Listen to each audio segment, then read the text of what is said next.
किताब कैसे पढ़े, एक बेहतर विचारक बनने की अंतिम मार्गदर्शिका। क्या आपने कभी कोई किताब पढ़कर महसूस किया है कि आपको लगभग कुछ भी याद नहीं है? या आपको लगा है कि पढ़ना धीमा, उबाऊ या बहुत ज्यादा मेहनत वाला है? असली समस्या आप नहीं है। बात यह है कि हमें कभी किसी ने ठीक से पढ़ना नहीं सिखाया। 1940 में दार्शनिक और शिक्षक मॉर्टिमर जे एडलर ने किताब कैसे पढ़े नामक एक प्रभावशाली मार्गदर्शिका लिखी थी। यह किताब आपको सिर्फ एक पृष्ठ पलटने वाले की तरह नहीं, बल्कि एक विचारक की तरह पढ़ना सिखाती है। आज हम मूल विचारों को एक व्यावहारिक, आसान से अनुसरण रोडमैप में तोड़ेंगे जिसका आप तुरंत उपयोग कर सकते हैं। चलिए शुरू करते हैं। अध्याय 1। पढ़ना एक कौशल है, आदत नहीं। ज्यादातर लोग सोचते हैं कि पढ़ना बस एक ऐसी चीज है जो आप करते हैं। आप शब्दों को देखते हैं, वाक्यों को समझते हैं और आगे बढ़ जाते हैं। लेकिन एडलर कहते हैं कि पढ़ना एक कौशल है, ठीक वैसे ही जैसे कोई वाद्य यंत्र बजाना या कोई खेल सीखना। अगर आप निष्क्रिय रूप से पढ़ते हैं, तो किताब आपको नियंत्रित करती है। अगर आप सक्रिय रूप से पढ़ते हैं, तो आप किताब को नियंत्रित करते हैं। सक्रिय रूप से पढ़ने का अर्थ है पढ़ते समय प्रश्न पूछना, सिर्फ आत्मसात करने के बजाय सोचना। सिर्फ जानकारी नहीं, बल्कि अर्थ की खोज। एक अच्छी किताब आपके और लेखक के बीच बातचीत की तरह होती है। यही मानसिकता में बदलाव है। अध्याय 2। पढ़ने के 4 स्तर। एडलर बताते हैं कि पढ़ने के 4 स्तर होते हैं। ज्यादातर लोग सिर्फ पहले स्तर का ही इस्तेमाल करते हैं। स्तर 1। प्रारंभिक पठन। यह बुनियादी साक्षरता है, शब्दों का अर्थ जानना। बच्चे इसी तरह पढ़ते हैं। स्तर 2। निरीक्षणात्मक पठन। यह तेजी से पढ़ना या उद्देश्यपूर्ण ढंग से सरसरी तौर पर पढ़ना है। आप हर शब्द नहीं पढ़ते, आप पुस्तक के विषय को समझने के लिए संरचना, विषय सूची, सारांश और मुख्य अध्यायों को ध्यान से पढ़ते हैं। यह गहराई से समझने के लिए नहीं, बल्कि खोज करने के लिए पढ़ना है। स्तर 3। विश्लेषणात्मक पठन।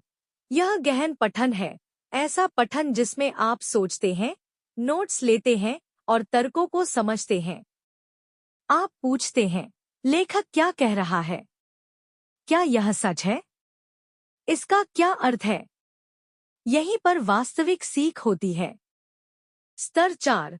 समकालिक पठन, उच्चतम स्तर। इसका अर्थ है एक ही विषय पर कई पुस्तकें पढ़ना और उनकी तुलना करना।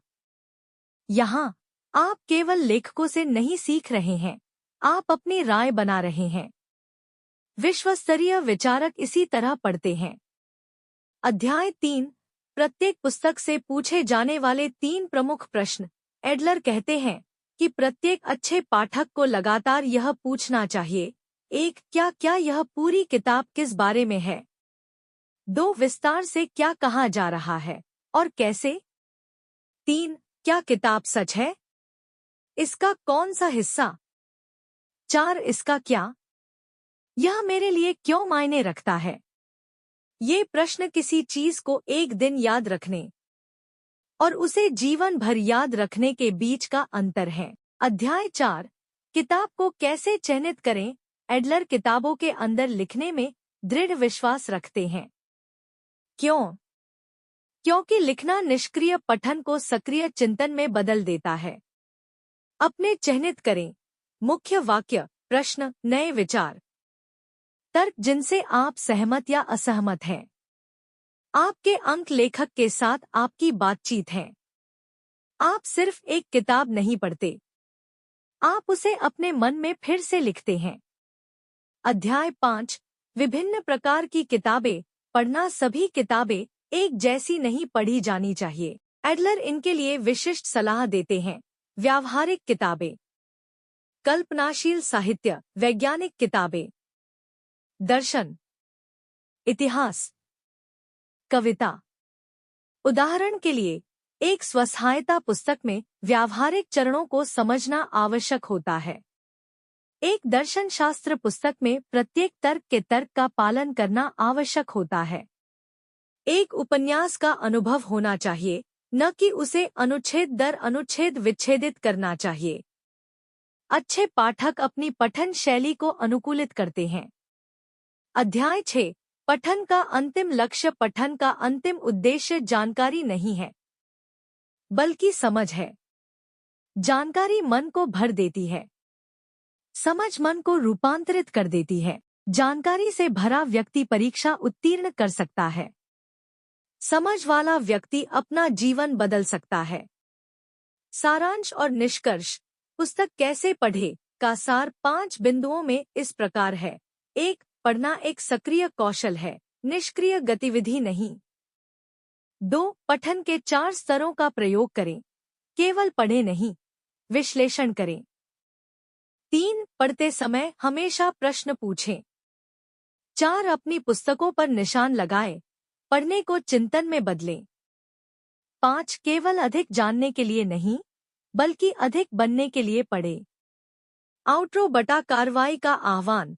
यदि आप इस पद्धति का एक छोटा सा अंश भी लागू करते हैं, तो आप तेजी से पढ़ेंगे, अधिक समझेंगे और लंबे समय तक याद रखें। पढ़ना आपके जीवन का सबसे शक्तिशाली साधन बन सकता है, अगर आप इसे सही तरीके से करना सीखें। अगर आपको यह मददगार लगा हो, तो इसे किसी ऐसे व्यक्ति के साथ साझा करें जिसे पढ़ना पसंद हो या जो पढ़ना पसंद करना चाहता हो। और मुझे टिप्पणियों में बताएं, अगली किताब का सारांश मैं किस किताब पर लिखूं।